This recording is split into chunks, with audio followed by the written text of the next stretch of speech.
Ok, buenas tardes y comenzamos con el segmento de cultura del Fogón de Los Ángeles, este 3 de abril del 2026 y tenemos a un invitado muy especial.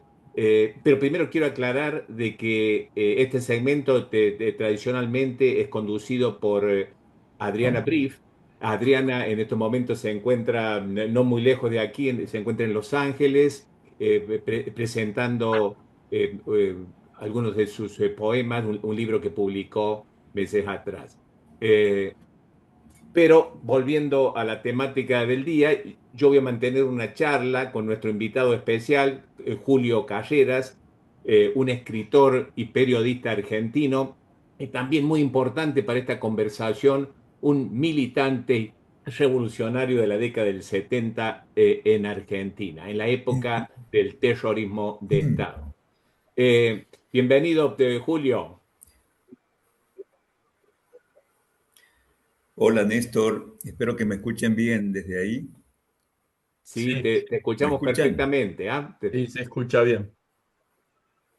Déjame Bueno, ver. muchas Si gracias por quieres haberme invitado. presentar, disculpame, si querés presentarte, la forma en que lo vamos a estructurar es que te invito a que te presentes, que hables unos 3 4 minutos y después pasamos a mantener una conversación entre los dos e invitamos al resto de los participantes a que se unan con sus preguntas y comentarios. Bueno, lo que dijo Néstor recién es muy importante y es que hemos compartido la prisión, que posiblemente fue la prisión más dura de toda la historia para todos los militantes revolucionarios de la Argentina, que fue propinada a nosotros desde el golpe de Estado en adelante y a la cual hemos sobrevivido después de haber compartido en momentos muy difíciles de nuestra militancia y de la cual hemos salido, me parece, fortalecidos. Y luego, respecto de mi personalidad particular, soy santiagueño, que Santiago del Estero es una provincia eh, muy diferente de lo que por lo general se conoce de la Argentina, porque la mayoría de las personas que suelen ser conocidas en el extranjero son de Buenos Aires o de otras provincias más grandes desde el punto de vista económico, que son las que tienen más tendencia a viajar al extranjero. En cambio, los santiagueños, que formamos parte del noroeste argentino, eh, a pesar de ser la provincia original de la Argentina, porque fue la primera ciudad que se fundó en, en la conquista, luego de la conquista española, eh, ha quedado un poco, se puede decir, desdibujada. Sin embargo, nosotros tenemos de Santiago del Estero eh, varias pautas culturales que han marcado para siempre la Argentina y es que han surgido importantes personajes para la política, para la cultura, como Ramón Carrillo, que fue el ministro de Salud del general Perón cuando ganó su primera presidencia en 1946, Mario Roberto Santucho y Mama Antula, que son algunos ejemplos diversos de la diversidad, además de nuestra cultura, aparte de la originalidad en el sentido de que es representativa de los pueblos originarios. Incluso la madre de Perón era hija de un santiagueño, que era algo que en algunos sectores oligárquicos se lo refregaban como una especie de estigma vergonzante, ¿no? Básicamente, eso es algo que sería como un anticipo si que seguimos esta charla, porque verdaderamente si vamos a hablar de la cultura originaria de nuestra nación, que es la cultura del 80% de la población prácticamente, debido a que la migración interna ha llevado que sea el sector más poderoso desde el punto de vista numérico en la Argentina, a pesar que se nos intenta presentar como que descendemos de los barcos, significando esto que somos hijos de inmigrantes italianos o alemanes o europeos en general, cuando en realidad somos mestizos, somos mezcla de criollo e indio, porque los primeros españoles que llegaron a Santiago llegaron solos, hombres. Cuando fundaron Santiago del Estero, había 1.000 españoles, unos 20 o 30.000 peruanos que los acompañaban y que se habían puesto ya bajo el poder de los españoles para conquistar esta región, y había 9 mujeres españolas, nada más. Entonces, durante 2 siglos se fundó la nación argentina prácticamente desde el punto de vista étnico con una mezcla entre españoles y aborígenes. Esos somos los argentinos y eso es lo que emergió el 17 de octubre de 1945, perdón, cuando en Buenos Aires se dijo que los negros y los indios se lavaban las patas en la fuente. Y fue lo que cambió la historia, dando un quiebre importantísimo a nuestra nación, a partir de una realidad que desde la cultura que decía que venimos de los barcos se ignoraba hasta ese momento. Desde esa perspectiva, bueno, yo pertenezco a una familia que ha militado siempre, mi familia paterna desde el peronismo y mi materna desde el radicalismo. Además, nuestra familia ha tenido participación en otras luchas anteriores todavía en la historia de nuestra nación, que sería largo comentar, por lo cual de algún modo ya he venido como asignado a tener que luchar por mi patria, que verdaderamente es lo que hacía cuando trabajaba como periodista en los años 70, en 2 revistas que eran cordobesas, Patria Nueva y Posición, que eran sostenidas por el PRT, a pesar de que no se decía públicamente eso, era voz populi de cualquier manera, porque era un momento de emergencia revolucionaria y prácticamente nosotros habíamos conquistado momentáneamente la legalidad. Y bueno, después de eso me detuvieron y estuve en la cárcel con Néstor y otros compañeros, con varios otros compañeros, en donde padecimos torturas y una represión verdaderamente perversa, que era que nos sacaban de noche desnudos a las 3, 4 de la mañana, casi todas las noches, nos golpeaban, nos hacían rodar por las escaleras, etcétera, los soldados y sus oficiales. No sé si había soldados, posiblemente eran suboficiales y oficiales. Y a eso hemos sobrevivido para integrarnos nuevamente al desarrollo de la lucha que, de algún modo, como les decía recién, venimos llevando adelante desde siglos, ¿no? Sí, Julio, déjame que te interrumpa aquí y explique un poquito, o sea, cómo te llegas aquí al fogón. O sea, porque lo que ocurrió es que días atrás, de pronto me llega una foto de este encuentro de amigos, aparentemente. Creo que tengo entendido que tuvo lugar en Santiago del Estero. Y en esa foto, o sea, de Miguel, que ustedes lo conocen, Miguel aquí de San Francisco, me dice, hay alguien que te conoce. Y era Julio con el cual, hablando y charlando, ahí vimos que habíamos estado en el pabellón 6 de la UP1 en ese año atroz de 1976, en donde 31 compañeros fueron ejecutados de esos 2 pabellones, ¿no? Del pabellón 6 y el 8. Y ahí, por supuesto, o sea, cuando empezamos a charlar, vi el currículum, toda su trayectoria, y cómo no lo íbamos a invitar a Julio, ¿no es cierto? al que comparte un poquito. Julio, yo no soy experto en literatura, ¿no? Pero veo que tenés un currículum bien extenso en lo que hace a haber publicado muchos trabajos. Y mi primer pregunta es si en ese trabajo, porque vos te acabas de identificar con el PRT, ¿no es cierto? Con el Partido Revolucionario de los Trabajadores de esa época. Sin embargo, en lo poquito que leí de comentarios de tu trabajo, mucho está relacionado con el peronismo. Eh, y no solamente con el peronismo histórico, sino también introduciendo toda una dimensión fantástica.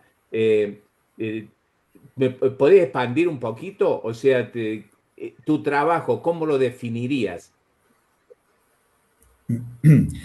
Sí, bueno, para redondear con el tema de la cárcel de Córdoba, de la UP1, que ha sido un campo de concentración, prácticamente no era una cárcel justamente, y creo que si nosotros estamos vivos es en gran parte porque estábamos rodeados de presos comunes que escuchaban los gritos nuestros cuando nos golpeaban y nos torturaban, etcétera, etcétera, y los milicos, bueno, no nos querían matar a todos juntos, sino que una vez yo estaba en el pabellón 8, vos seguías en el pabellón 6, posiblemente haya sido una ceremonia, entre comillas, macabra, repetida también en el 6, nos visitó el general Saciaín, que era el jefe de la quinta brigada aerotransportada, y nos dijo que el proceso tenía mucho tiempo y que nos iban a matar a todos uno por uno.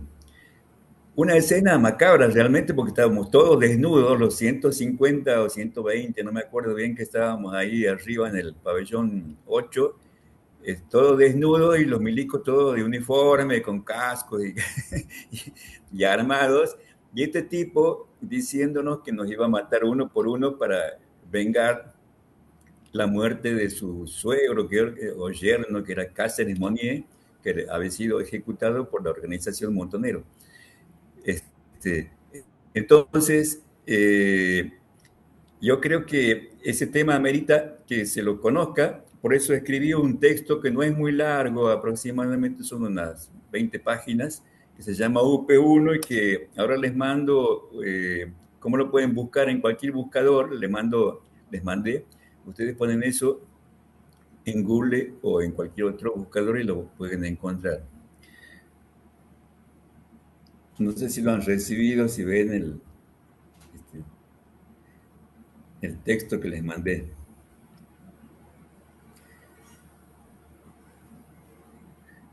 Bueno, y volviendo al tema oyendo, mejor dicho, al tema que planteaba Néstor, que es importante desde una perspectiva cultural, es verdad, porque nosotros a veces tenemos la tendencia de considerar que las organizaciones revolucionarias argentinas no han estado unificadas, y yo creo que básicamente hay muchos elementos que han ramificado los contactos interiores de los movimientos revolucionarios de una manera desconocida, incluso a veces, ¿no?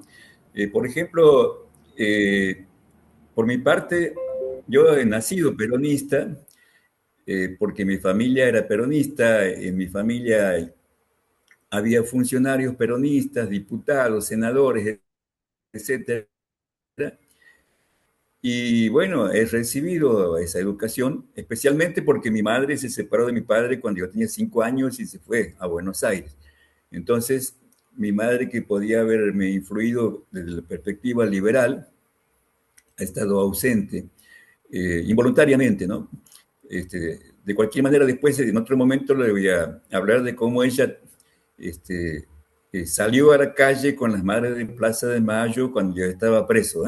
Entonces, no quiero decir con esto que mi madre nos abandonó, sino que fue una situación de ruptura momentánea, pero eso produjo que hasta los 18 años más o menos yo era un peronista más, y nacionalista, más bien a veces incluso hasta de derecha, cristiano, católico, eh, y todo eso lo sigo conservando. Eso, luego de haber pasado por el PRT. ¿Por qué pasé por el PRT? Principalmente porque veía un alto grado de corrupción dentro del peronismo, especialmente porque me manejaba con mi familia, como les decía recién, que con frecuencia estaba relacionada con el tejido de poder interno del peronismo. Entonces me sentía rechazado como joven, como adolescente idealista en ese momento, por la corrupción que percibía en el peronismo, y me empecé a alejar, empecé a buscar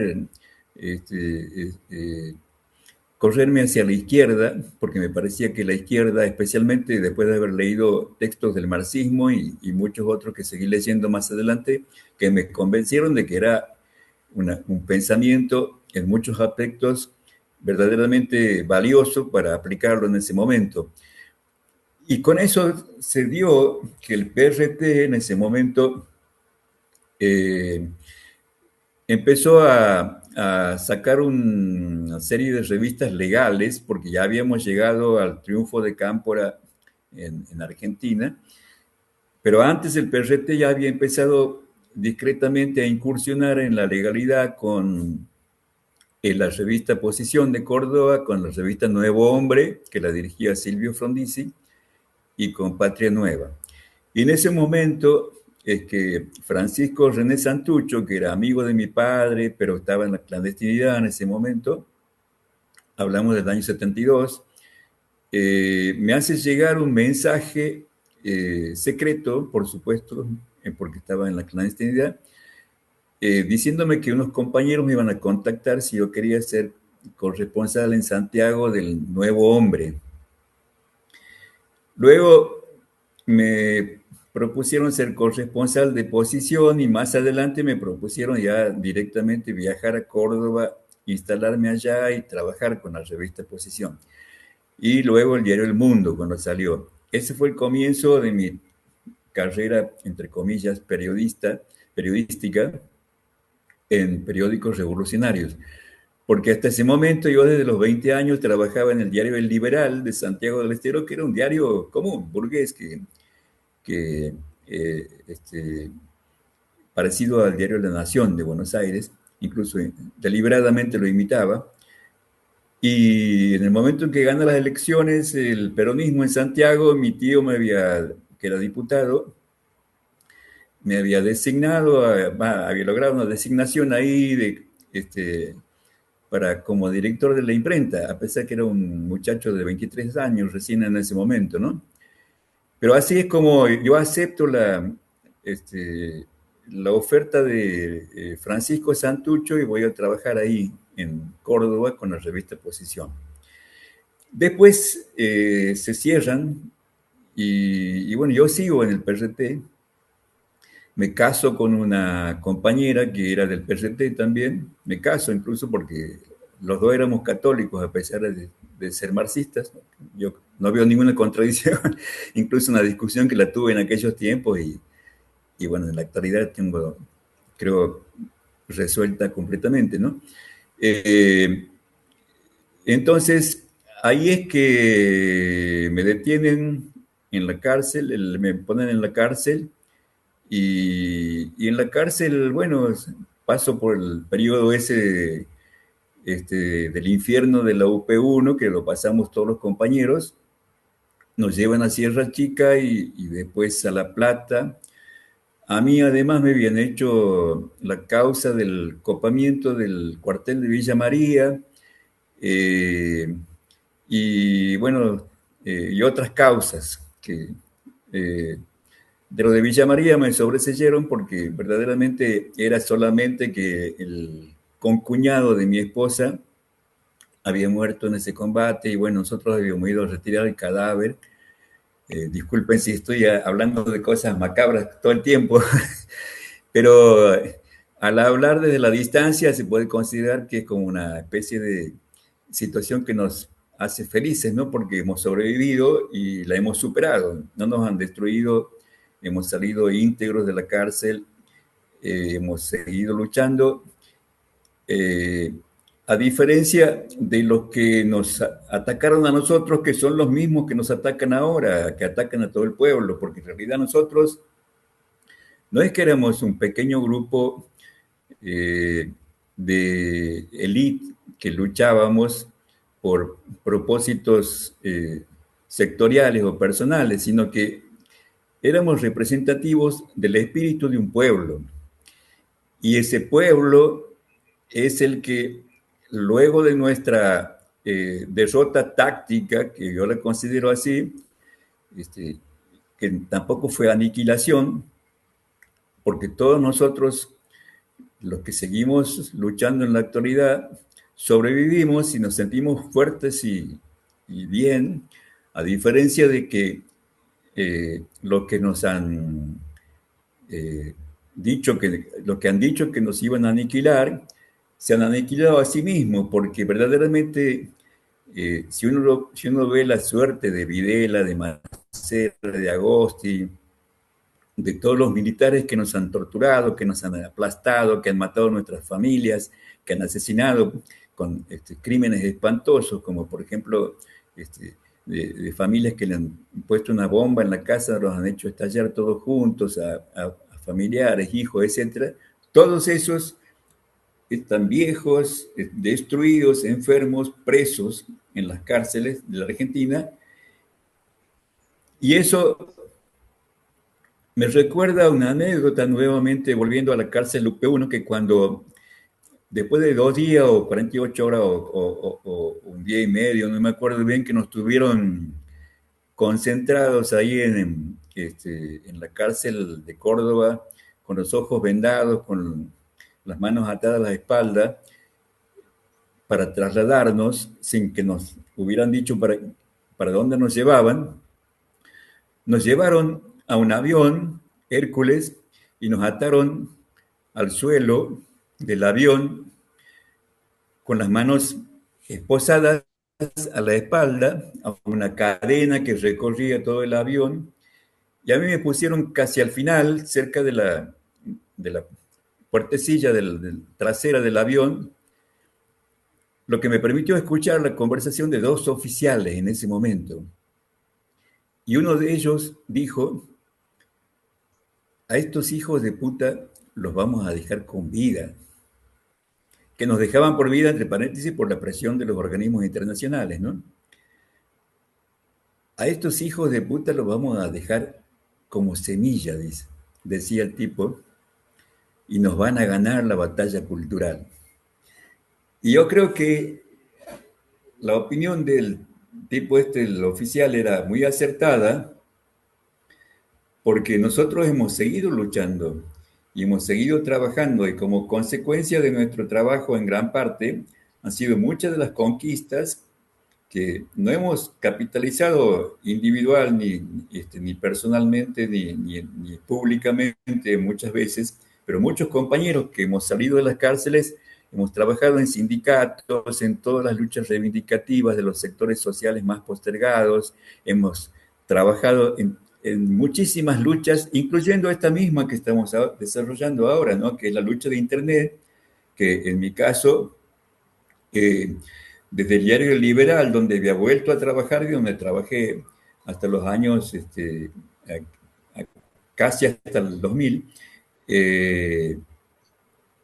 fuimos pioneros también en muchos aspectos en la lucha de Internet. Así que me parece que verdaderamente, a pesar de que la derecha y los sectores concentrados de la oligarquía, que son los que han capitalizado estas masacres tremendas del genocidio que se ha hecho en Argentina en el periodo de la dictadura militar, para empujar hacia atrás a los derechos de toda la sociedad, y lo han hecho con mucha astucia y mucha inteligencia, hay que reconocerlo, aunque ha habido sectores nuevos que han surgido y se ha fortalecido un sector que es el pueblo argentino en sus bases populares, luchando directamente y consiguiendo cosas como muchos de los avances que hemos obtenido durante los gobiernos de Néstor Kirchner y de Cristina Fernández de Kirchner, por ejemplo, que han sido avances que no se los puede llevar hacia atrás de nuevo fácilmente. Y la prueba es que en la actualidad están, perdón, que en la actualidad están de nuevo renegando estos grupos ultraderechistas y reaccionarios con muchos obstáculos legales que les impiden proceder de una manera brutal para empujar hacia atrás nuevamente a nuestro pueblo, gracias a las conquistas legales, políticas y económicas que se han conseguido desde el año 2003 hasta el año 2015, ¿no? Y Julio, algo que ha ocurrido en Córdoba en las últimas semanas es que gracias a los esfuerzos de algunos compañeros, entre ellas Graciela Geuna, que también estuvo detenida ahí en Córdoba, que vive en Suiza ahora, gracias a los esfuerzos de ella y de otros compañeros, se logró que a través del el juzgado de Hugo Miguel Vaca Narvaja, el hijo de un ejecutado ahí en la UP1, que fue un compañero nuestro, él estuvo en mi celda también. Sí. Gracias a esos esfuerzos, o sea, se encontraron 12 restos de 12 cadáveres en las cercanías de La Perla. Aquí hay una pregunta de Mari que dice, quizá preguntaría si alguno de los compañeros identificados en La Perla recientemente era conocido tuyo.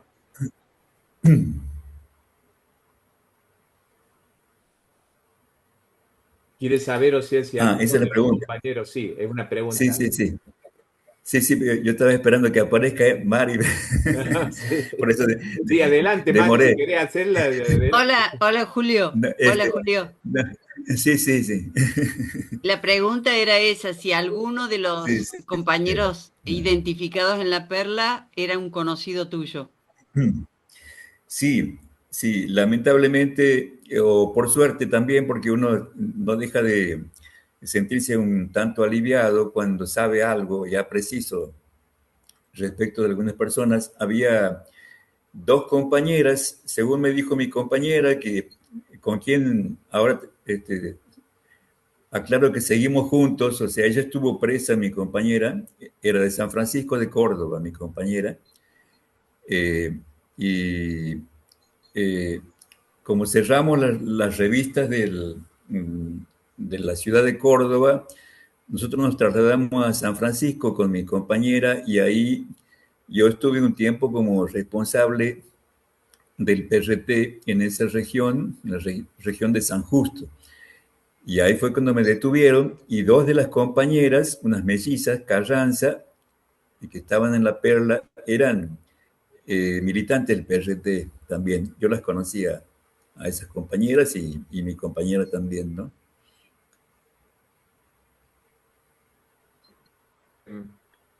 Por supuesto, o sea, eso es conquistar un pequeño espacio, es muy importante, pero por otro lado, o sea, creo de que estamos en una etapa muy, muy peligrosa en donde se están perdiendo muchas conquistas, ¿no? Yo te veo muy optimista al hacer un análisis en el cual decís, Julio, que se han conquistado todas estas cuestiones que son irreversibles, pero no estamos con un gobierno neofascista que va camino a tratar de desmantelar completamente esas conquistas, no solamente en el sector de derechos humanos, pero a nivel económico, político. Sin duda, este es un intento que además tiene características multinacionales. La ultraderecha viene organizándose en sus sectores más reaccionarios, en los que incluso han acumulado mayor poder, dado que muchos de ellos han conseguido el apoyo de nuevos millonarios internacionales, como son los propietarios de las grandes empresas de Internet, eh, y por lo tanto también dominan la comunicación prácticamente en este momento. Pero la historia de la humanidad es la historia de la lucha de las causas populares positivas, favorables a toda la humanidad, y las causas impopulares, negativas, propias de las oligarquías, que han tenido diversos nombres, noblezas o grupos empresarios, etcétera, etcétera, a lo largo de la historia, que por momentos logran hacer retroceder los derechos de las poblaciones, pero que hay una evolución indetenible que a nosotros a veces nos impacienta porque somos humanos y tenemos una vida excesivamente limitada para nuestras apetencias, pero es indetenible, que viene avanzando a lo largo de los siglos sin detenerse, desde el esclavismo hasta el feudalismo, pasando por el feudalismo, llegando al capitalismo en diferentes etapas, y que yo creo que no se va a detener hasta que lleguemos al socialismo, un socialismo imperfecto, como el que se vive en la actualidad, por ejemplo, en Corea del Norte o en China, que son un tipo de socialismo positivo desde la perspectiva de que casi toda la sociedad prácticamente tiene un lugar determinado y se puede decir que puede planear su vida en un sentido de desarrollar algún tipo de realización personal o social, pero que a nosotros nos impacienta, pero nos induce a considerar que tenemos que ser optimistas, porque la historia nos muestra que siempre avanzamos y que nunca estos gobiernos retrógrados tienen éxito, porque sus argumentos, en primer lugar, rápidamente quedan develados, muchas veces por la propia torpeza que generalmente tienen los protagonistas principales de este tipo de intentonas que se vienen desarrollando, y cada vez es peor, ¿no? Cada vez ponen fantoches más ignorantes, más mediocres, más estúpidos, entonces es casi inexorable su caída, ¿no? Menem, que fue un astuto y perverso traidor a la patria, no pudo establecer definitivamente esta especie de empujón hacia atrás, hacia los derechos de toda la sociedad. Menos lo van a poder estos individuos que son improvisados, mediocres, mezcla de mercenarios de todo tipo, gente que viene del lumpenaje en general, y que ya se está desgastando de una manera evidente, como están mostrando actualmente las cosas que están saliendo a la luz en la actualidad en la Argentina, ¿no? Sí. Julio, antes que terminemos, porque ya estamos cortos de tiempo, quería mencionarte que ahí entre los participantes está Pablo Balustra, que es Ah, Pablo. probablemente reconoce ese nombre, eh, Sí, claro, claro. porque su padre, para los Está que con no lo nosotros también, saben, sí. Sí, el papá. eh, tu- Sí, el papá es uno de los 31 héroes de la UP1 claro. que fueron Sí, ejecutados por sí. los militares. Hola Eh, Sí, Julio. sí, sí.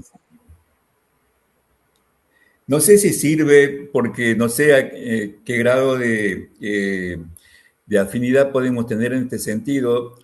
Yo no creo en la muerte porque soy cristiano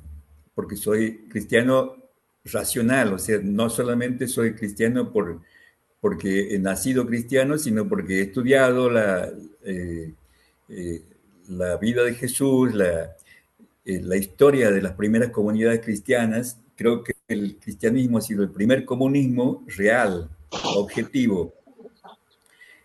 Cuando se formaron las primeras comunidades cristianas, practicaban el comunismo. Eh, no es que lo militaban políticamente, sino que lo militaban también. Eh, de algún modo al cristianismo le pasó lo mismo que al peronismo, ¿no? Que empezó como un movimiento avasallante que tomó el poder y terminó con Carlos Menem.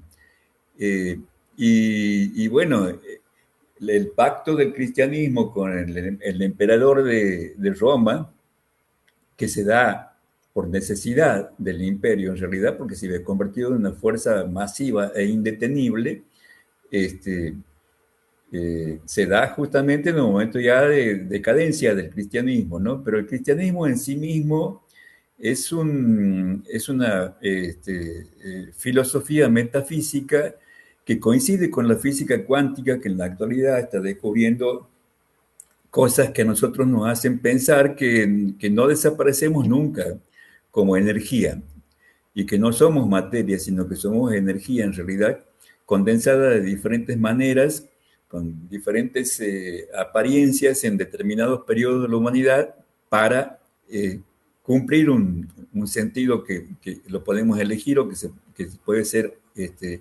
aparentemente arbitrario, ¿no?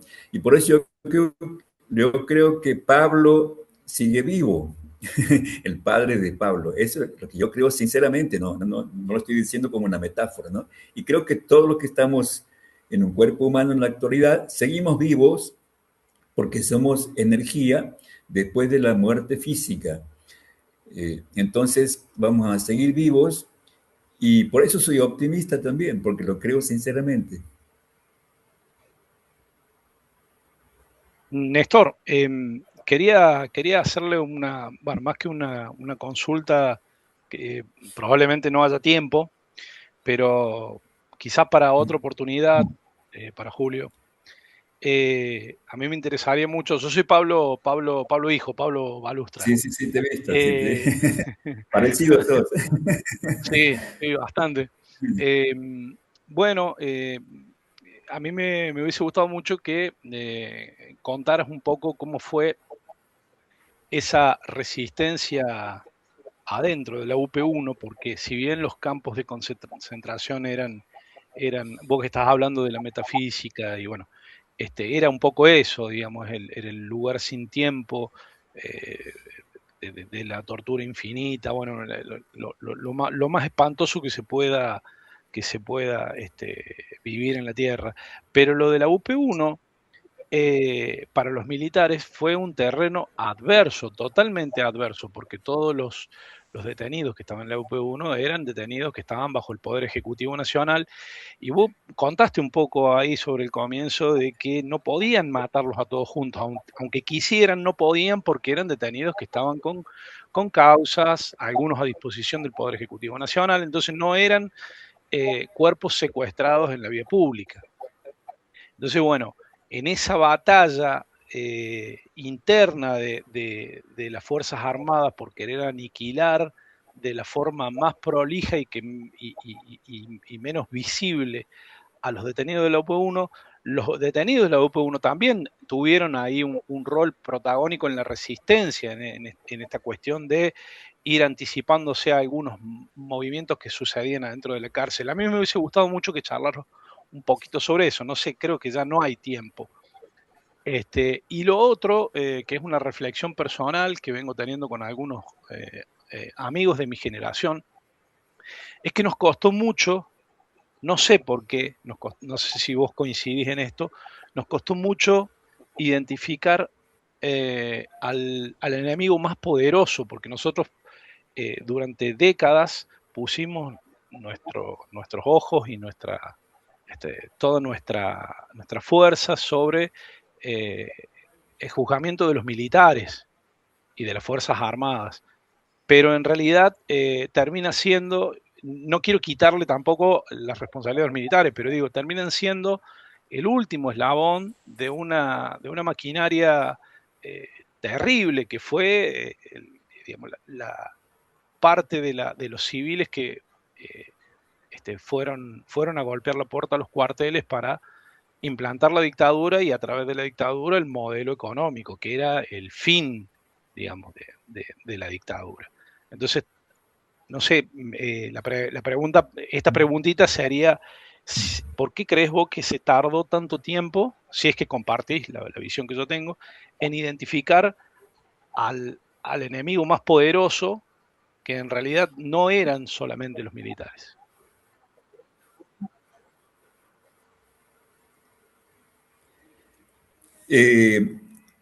Bueno, hubo una emergencia, entre comillas, muy importante de las familias durante el momento en que nosotros estábamos presos. Pero bueno, eso vendría a ser para la segunda pregunta. Para la primera pregunta te digo, para no ser muy extenso, que nosotros y digo nosotros un poco exageradamente porque yo caí preso en enero de 1976, así que alcancé a estar dentro del sistema legal carcelario, que era muy distinto a Abierto. ese.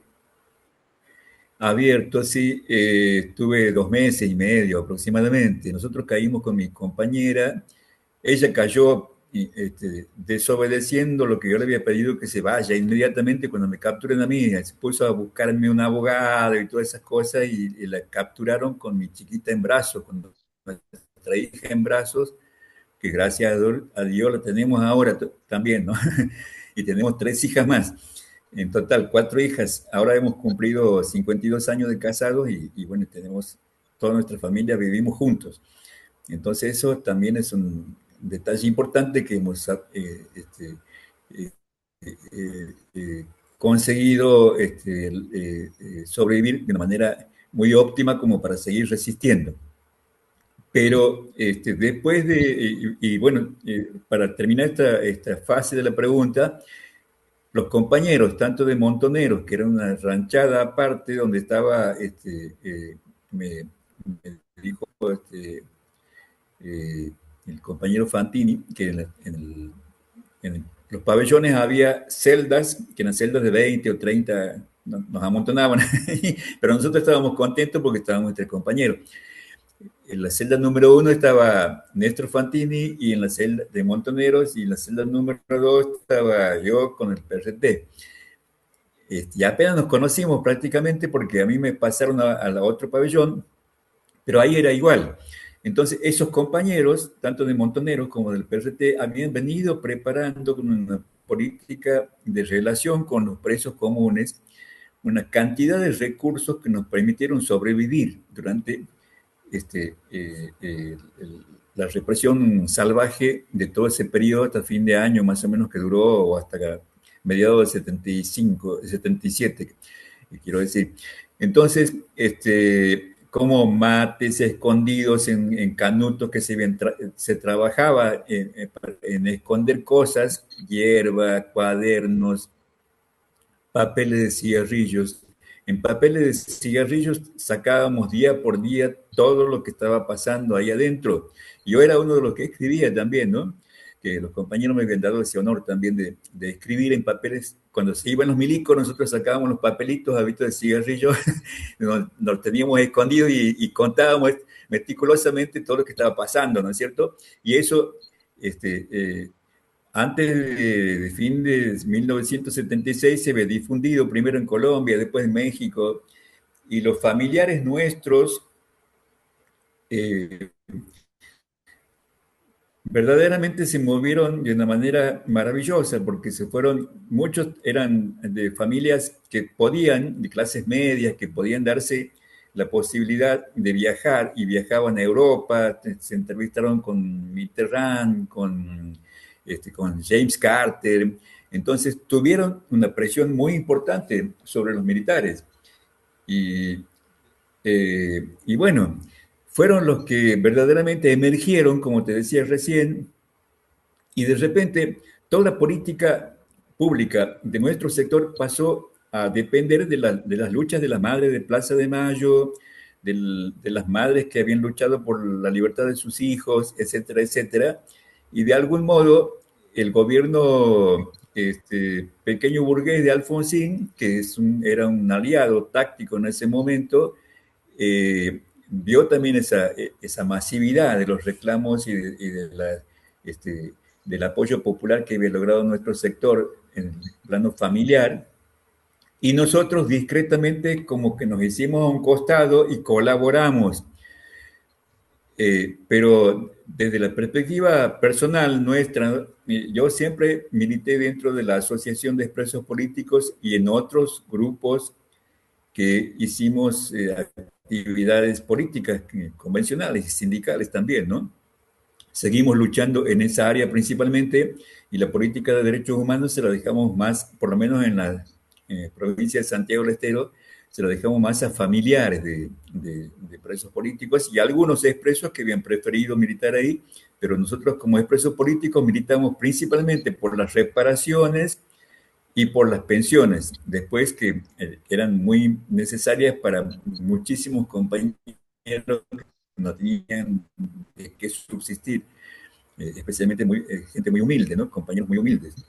Así que, bueno, entonces creemos que a pesar de eso, también participamos activamente en el juicio a las juntas, en el caso nuestro en Santiago del Estero, cubriendo periodísticamente detalle por detalle los juicios. Hemos publicado nosotros con la Asociación de Expresos Políticos de Santiago del Estero y con la organización Hijos, con el apoyo de la Universidad de Santiago del Estero, el Diario del Juicio, que son juicios por delitos de lesa humanidad en Santiago del Estero, en 2 tomos, con fotografías, perdón, que verdaderamente ha sido nuestro aporte, ¿no es cierto? Julio, Hemos perdón que te concluido con eso. interrumpa, y ese Sí. es un aporte muy, muy importante, sin la menor duda. Tenemos que cortar porque ya nos hemos pasado 7 minutos. Sí. Este es un tema muy extenso. Muchas gracias, Pablo, por haber hecho esa pregunta, porque en cierta forma motiva a que hagamos alguna reunión en algún momento en donde se explore ese tópico, sin la menor duda. Pero Julio, te agradecemos profundamente por haber participado, por haber compartido algunas de tus experiencias de esos años y que tengo entendido, como lo expresaste, que están articuladas en algunos de tus libros. Así que un verdadero placer. Muchas gracias, ¿ah? Y muchas gracias a todos los que han Muchas participado. gracias a ustedes. Gracias a ustedes. Un abrazo para todos y todos. Gracias, gracias. Gracias. Gente. Nos vemos. Un abrazo Gracias. grandote. Chao, chao, chao, chao, Gracias. chao.